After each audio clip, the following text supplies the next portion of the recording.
साल 1947 अमेरिका के वॉशिंगटन में केनेथ आर्नल्ड नाम के एक बिजनेसमैन अपने प्लेन में ट्रैवल कर रहे थे। तभी अचानक उन्हें आसमान में उड़ती हुई 9 चीजें दिखाई दी। ये जो चीजें थी इनका शेप चांद के शेप का था, क्रिसेंट शेप था, और ये बहुत तेज चल रही थी, करीब 1700 माइल्स पर आवर की स्पीड से।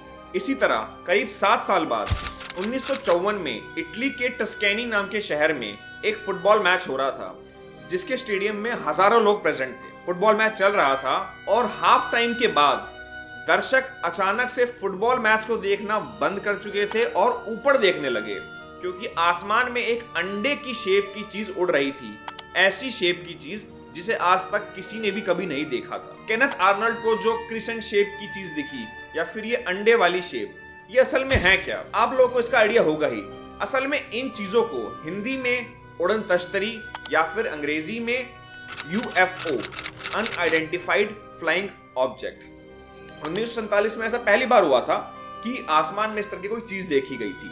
अगर हम डेफिनेशन की बात करें तो UFO, अनआइडेंटिफाइड फ्लाइंग ऑब्जेक्ट, इस टर्म को बनाया था यूनाइटेड स्टेट्स की एयरफोर्स ने 1953 में। डेफिनेशन के हिसाब से UFO उस चीज को कहा जाता है जो कि आसमान में उड़ रही होती है, जिसे हम देख तो सकते हैं लेकिन पहचान नहीं सकते कि असल में वो चीज है क्या। मोस्ट फेमस थ्योरी UFOs के बारे में ये है कि असल में ये चीज, ये जहाज या जो भी कहना चाहते हैं इसको, ये इस धरती के नहीं है, ये इस ब्रह्मांड में जितने भी अलग जीव जंतु रहते हैं, जिन्हें हम एलियंस भी कहते हैं, ये उनके जहाज हैं। एलियंस इन जहाजों में बैठकर धरती पर आते हैं। किस लिए आते हैं, किस कारण से आते हैं, इसका हमें नहीं पता, लेकिन आते हैं। क्या UFO सच में ही एलियंस को कैरी करने वाली कोई एक्स्ट्रा टेरेस्ट्रियल जहाज है, या फिर ये कोई मैन मेड ऑब्जेक्ट ही है जिसके बारे में हमें पता नहीं है? इसे पता करने से पहले इसकी हिस्ट्री को देखते हैं। मॉडर्न हिस्ट्री में तो 1947 में पहली बार UFO को देखा गया था केनेथ आर्नल्ड के द्वारा, लेकिन ऐसा नहीं है कि सिर्फ मॉडर्न हिस्ट्री में ही ऐसा है।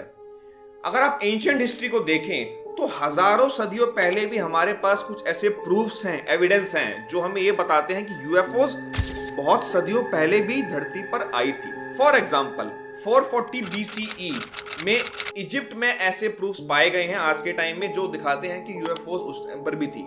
सिमिलरली 218 BCE में रोमन सिविलाइजेशन से भी हमें कुछ ऐसे प्रूफ्स मिले हैं जो हमें दिखाते हैं कि UFOs सदियों पहले भी थे। इसी तरह क्रिश्चियनिटी में एक पेंटिंग है जिसमें जीसस क्राइस्ट के क्रूसिफिकेशन को दिखाया गया है। इस पेंटिंग के बैकग्राउंड में हवा में उड़ रही एक चीज है जिसे UFO ही कहा गया है। और अगर हम अपने इंडिया की बात करें तो छत्तीसगढ़ के बस्तर इलाके में 10,000 साल पुरानी एक रॉक पेंटिंग मिली है जिसमें UFOs को दिखाया गया है। इससे हमें यह पता चलता है कि अगर इन UFO में एलियंस बैठकर आ रहे हैं तो सिर्फ ये आज ही नहीं आ रहे हैं, ये सदियों पहले भी आते थे। और अगर ये सदियों पहले आते थे तो सोच के देखिए ये एलियंस कितने ज्यादा एडवांस हैं।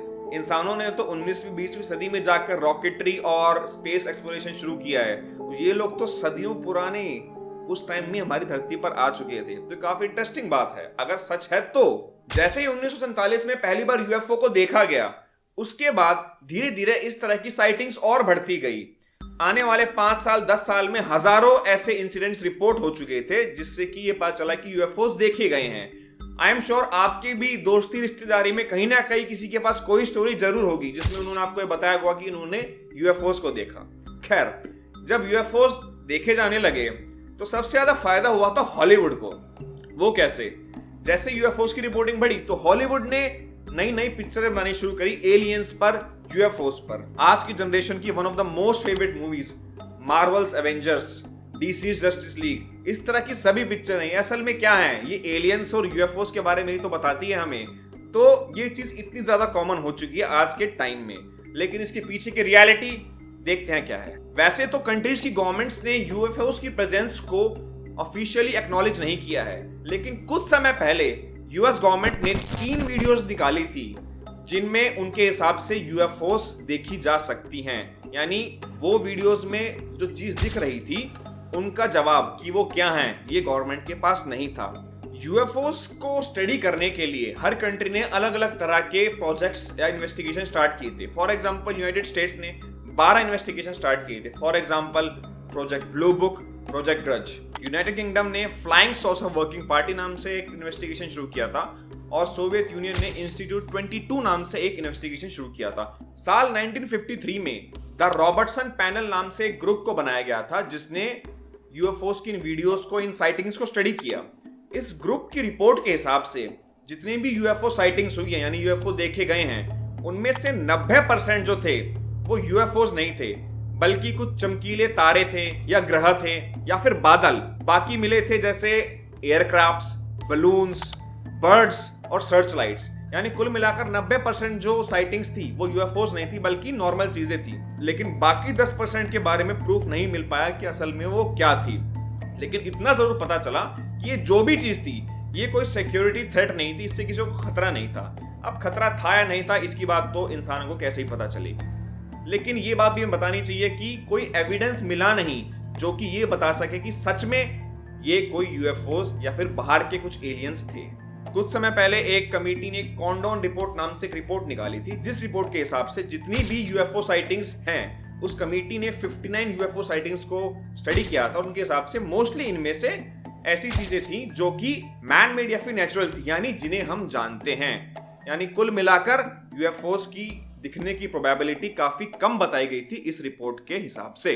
फ्रांस के एक रिसर्च ग्रुप के हिसाब से 3.5% यूएफओ साइटिंग्स का कोई भी रीजन नहीं मिल पाया है कि असल में ये चीजें क्या थी। कुल मिलाकर बात करें तो मोस्टली जो चीजें थी वो तो नेचुरल या मैन मेड ही थी, लेकिन बाकी अगर कुछ चीजें हैं जिनका रीजन नहीं मिल पाया है तो असल में वो है क्या। हमें एक्चुअली कोई एविडेंस या प्रूफ मिल ही नहीं पाया कि असल में वो चीजें थी क्या, क्या सच में उसमें कोई एलियंस थे या फिर वो मैन मेड थी। ये रहस्यमयी है, इसका जवाब अब तक मिल ही नहीं पाया है। तो कंक्लूजन करके हम ये कह सकते हैं जो चीजें आसमान में दिखती हैं वो यूएफओ हो सकती हैं, लेकिन अगर वो यूएफओस हैं तो वो डेंजरस नहीं है और ना ही वो ह्यूमन से कांटेक्ट बनाने में कोई इंटरेस्टेड है या फिर कोई दिलचस्पी रखती है, क्योंकि अगर ऐसा कुछ होता तो हमसे डेफिनेटली कांटेक्ट बनाया जाता। लेकिन इस तरह का कुछ हुआ नहीं है और ना ही हमें उनसे कोई सिक्योरिटी थ्रेट है। इस तरह का कोई भी इंसिडेंट आज तक नोटिस नहीं किया गया है। एक थ्योरी के हिसाब से तो ये यूएफओस असल में मैन मेड हैं, आदमियों द्वारा बनाई गई है, फिजिक्स के लॉज को मैनिपुलेट करके, मोड़ तोड़ के। तरह तरह की थ्योरीज हैं। वीडियो के एंड में मैं आपको एक इंटरेस्टिंग बात बताता हूँ।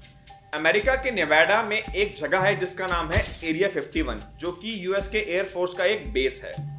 कहा जाता है कि जब 1969 में मून लैंडिंग हुई थी तो असल में यूएस मून पे गया ही नहीं था, बल्कि उन्होंने एरिया 51 में ही उस मून लैंडिंग को शूट कर लिया था, दुनिया को ये दिखाने के लिए हम कि चांद पर जा चुके हैं।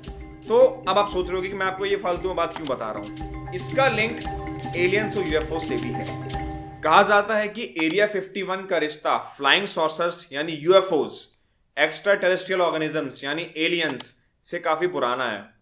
कुछ थ्योरीज के हिसाब से अमेरिकन गवर्नमेंट ने एरिया 51 में यूएफओस और एलियंस को पकड़ के रखा हुआ है और वहां पर ये गवर्नमेंट उन पर स्टडी करती है, रिसर्च करती है, जानने की कोशिश करती है कि असल में ये कौन है और कहां से आए हैं। बट इस बात का कोई एविडेंस या प्रूफ कभी मिला नहीं है और हम ये कह सकते हैं कि ये सिर्फ एक अफवाह है, इसके पीछे कोई रियलिटी है नहीं।